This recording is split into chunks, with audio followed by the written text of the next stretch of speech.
हाँ हाँ बिल्कुल, मैं तो पहले दिन से कह रहा हूँ कि ये रास्ता ढूंढ रहे हैं असेंबली में जाने का, मगर रास्ते के साथ वो कुछ अपनी फेस सेविंग भी, कि बाइज्जत तरीके से वापस जाए, ऐसे ना लगे कि अब हार पीट के मार खा के अब वापस आ रहे हैं, बस आ रहे हैं, ऐसे ना लगे।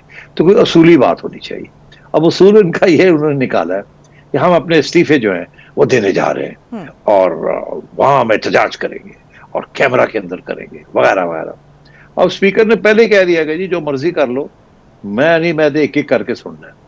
अब बात यह है कि अब ये जाएंगे प्रोटेस्ट करेंगे, स्पीकर रिजेक्ट कर दे, फिर अब क्या करेंगे, वापस आ जाए? नहीं, वो तो बैठना चाहते हैं वहां। तो फिर कैसे बैठेंगे? वो ऐसे ही बैठेंगे ना, चलो जी vote of no confidence launch कर दो। 2 हफ्ते तो निकल जाएंगे ना जी, हफ्ता 10 दिन तो निकल जाएंगे इसमें। और वो हफ्ता 10 दिन में निकल जाएंगे, इनके पास तो नंबर्स ही कोई नहीं है, वो फेल हो जाएगा वोट ऑफ नो कॉन्फिडेंस। मगर चले थोड़ा पंजाब से अटेंशन थोड़ा सा उधर हो जाएगा। मगर मैं आपको एक बात बता दूं, पीडीएम वाले जो हैं दे आर नॉट बॉदर्ड। वो पक्के बैठे हुए हैं वहां इस्लामाबाद में, वो अपना काम कर रहे हैं, और वो अपना काम करते रहेंगे। शहबाज शरीफ ने तो ना आना है ना जाना है, वो तो अपने काम कर रहा है, अच्छा। जो कि उसको करने भी चाहिए, क्योंकि उसके ऊपर बड़ा प्रेशर है एस्टेब्लिशमेंट की तरफ से कि कोई डिलीवरी करें इकोनॉमिक फ्रंट के ऊपर। तो वहां तो सारी तवज्जो जो है इकोनॉमिक फ्रंट पे हो रही है। तो ये असेंबलीज के अंदर जो कुछ वो करेंगे, खान साहब कोई फर्क नहीं पड़ेगा उनको। वो उनको पता है कि स्पीकर हैंडल कर लेगा, और हमारे बाकी जो हमारा विप है और बाकी अलाइंस है वो सारे आके अपना वोट वोट डाल देंगे या रोक देंगे इनको, मगर टाइम पास हो जाएगा। अब ये टाइम पास जो है, ये एक्चुअली किसके हक में जाता है? ये एक्चुअली पीडीएम के हक में जाता है। वो इसलिए क्योंकि वो तो अभी इलेक्शन कराने के लिए तैयार नहीं है। तो चलो गेम्स खेलते रहे आप लोग, मगर पीटीआई जो है उसको भी अब टाइम चाहिए, क्योंकि पीडीएम बात नहीं मान रही। अब बात मनवाने के लिए वो कभी इधर हाथ पैर मारते हैं, कभी इधर हाथ पैर मारते हैं, गेम में भी रहना चाहते हैं। तो ये सारी गेम प्लेइंग हो रही है, और होना यही है कि ये मई जून तक निकल जाएगा ऐसे। फिर देखा जाएगा उसके वक्त, उस वक्त तक अगर कोई 6 माह तो बड़ी बहुत टाइम होता है ना जी, उसके अंदर कोई डिस्कशन हो सकती है। जैसे मैंने कहा, असद उमर साहब ने तो इशारा कर दिया है कि हम तैयार हैं, हमारे साथ कोई मुकाबला कर लो, 3 महीने कम कर लो, 3 महीने ज्यादा कर लो। मगर खान साहब का प्रॉब्लम यह है कि खान साहब जो है वो अंग्रेजी का मुहावरा, इज आउट ऑन अ लिम। वो किसी एक दरख्त की टहनी पे बैठे हुए हैं, और उनको समझ नहीं आ रही है कि ऊपर कैसे चढ़ूं या नीचे कैसे उतरूं। तो वहां उनका मसला बना हुआ है, वो रास्ते ढूंढ रहे हैं। सही। और ये इस वक्त टाइम गेन करने की कोशिश कर रहे हैं ताकि उनको फेस सेविंग मिल जाए। जी हाँ। अच्छा, तो सेठी साहब, अभी फवाद चौधरी ने एक और भी बात की है। उन्होंने कहा है कि असेंबली अगर तहलील नहीं भी होती तो हमारे पास बहुत सारी ऑप्शंस हैं। तो वो क्या ऑप्शंस हैं जिन पर वो गौर कर रहे हैं? तो क्या ऑप्शन है? कोई ऑप्शन नहीं है, वही ऑप्शन है। फिर वापस आ जाएंगे, हम जा रहे हैं जी, फिर आ जाएंगे, हम फिर आ रहे हैं जी, यही है। और ऑप्शन उनके पास क्या है? अच्छा, कोई तो ऑप्शन नहीं है उनके पास। सही। आपने कहा कि ये जो तमाम मामलात हैं जो पंजाब में चल रहे हैं ये डिले होंगे और अदालतों में जाएंगे ये मामला, तो अदालत में आप किसका पलड़ा भारी देख रहे हैं?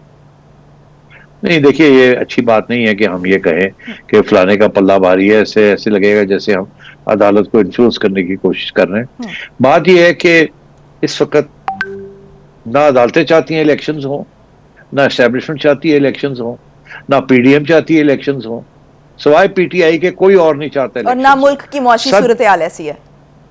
नो, उसी की तरफ मैं आ रहा हूं ना। सारे ये चाहते हैं कि कुछ स्टेबिलिटी आए, माशी सूरत हाल को बेहतर करे ये पीडीएम गवर्नमेंट। बिकॉज लोगों को पता है इस बात का कि अगर इलेक्शन की तरफ आप चले गए तो अगले 6 महीने तो गुजर गए जाएंगे, और उतनी देर में मुल्क डूब जाएगा, कोई होगा नहीं चलाने के लिए। और अगर आप इलेक्शन की तरफ जाते हैं और केयर टेकर्स आ जाते हैं और ये आपस में लड़ते रहते हैं बाहर भी, तो फिर क्या होगा? फिर ये है कि एस्टैब्लिशमेंट केयर टेकर्स को कहेगी आप बैठे रहो यार, अब हमारा काम करें, ये बैठने दो, लड़ने दो इनको बाहर। अब बात यह है कि ये फिर किसी को सूट नहीं करेगा, ना सूट करेगा, ना पीटीआई को सूट करेगा। तो इसलिए मेरा ख्याल है सबसे बड़ा लूजर इमरान खान होगा। इमरान खान इसीलिए चाहता है फौरी तौर पे इलेक्शन हो, क्योंकि अभी वो थोड़ा बहुत पॉपुलर अभी भी है। जैसे जैसे टाइम गुजरेगा, देखिए ना, आज जो उन्होंने अपने सहाफियों को बुला के लंबा चौड़ी उन्होंने दी है, और उनके सहाफी जो है वो लगे हुए हैं, खान ने ये कहा, खान ने वो कहा।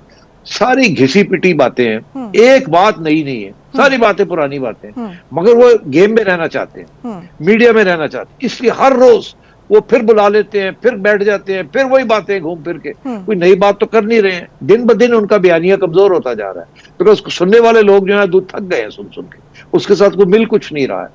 तो इसलिए खान साहब इज इन ट्रबल। और शहबाज शरीफ साहब बड़े कॉन्फिडेंट है, पीडीएम बड़ी कॉन्फिडेंट है, राना सनाउल्लाह के साहब आप बातें सुने वो तो बड़े कॉन्फिडेंट लगते हैं। और जो पसूड़ी पड़ी हुई है वो सारी खान साहब के कैंप में पड़ी हुई है, चौधरी साहब के कैंप में पड़ी हुई है। और मैं आपको ये बता दूं कि किसी सूरत में भी एस्टैब्लिशमेंट नहीं चाहती कि इस वक्त कोई इलेक्शंस हो। अलबत्ता वो अभी इंटरवेंशन नहीं कर रहे, वो बिल्कुल न्यूट्रल है, मगर उन्हें नजर आ रहा है कि अगर वो इंटरवेंशन नहीं करेंगे और पीडीएम के ऊपर यहाँ आके बंदूक नहीं रखेंगे कहीं इलेक्शन कराओ, तो पीडीएम ने इलेक्शन नहीं कराना। और खान साहब जो है वो अब लॉन्ग मार्च और धरने शरने ये जमाने गए। अब वो उस वक्त बड़े दलेर थे जब एस्टैब्लिशमेंट साथ होती थी इनके। जैसे ही बाजवा साहब इधर उधर हुए नहीं तो इन्होंने लॉन्ग मार्च भी कॉल ऑफ कर दी और आके लाहौर में आके बैठ गए जमान पार्क में, बनीगाला भी भूल गए। डर लगता है इनको कि गिरफ्तार ना हो जाए। उधर से आपको पता ही है आज 5 केसेस की समात थी और दिन ब दिन उनके खिलाफ जो केसेस हैं मुख्तलिफ किस्म के वो जोर पकड़ रहे हैं।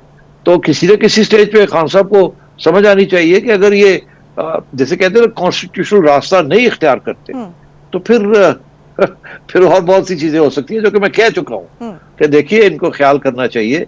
ये ना हो कि लेवल प्लेइंग फील्ड बन जाए, लेवल प्लेइंग फील्ड के साथ नवाज शरीफ डिस्क्वालीफाइड है, ये भी डिस्क्वालीफाई हो जाए, फिर क्या होगा? तो और क्राइसिस बन जाएगी। हम तो चाहते हैं कि कोई भी डिस्क्वालीफाई ना हो, नवाज शरीफ भी ना हो, इमरान खान भी ना हो, सारे इलेक्शन लड़े एक फ्री एंड फेयर, मगर टाइम पे। ऐसे नहीं कि जी लड़ाई करते करते मुल्क का ही पट्ठा गोल कर दो तुसी। और अभी तो आईएमएफ का मामला चल रहा है जिसके साथ बहुत से इश्यूज और लगे हुए हैं, तो पहले उसकी तरफ जाएं, नहीं तो रहना ही कुछ नहीं, तो ये लड़ेंगे क्या, जाएंगे कहां, कौन से इलेक्शन जीत के क्या करेंगे?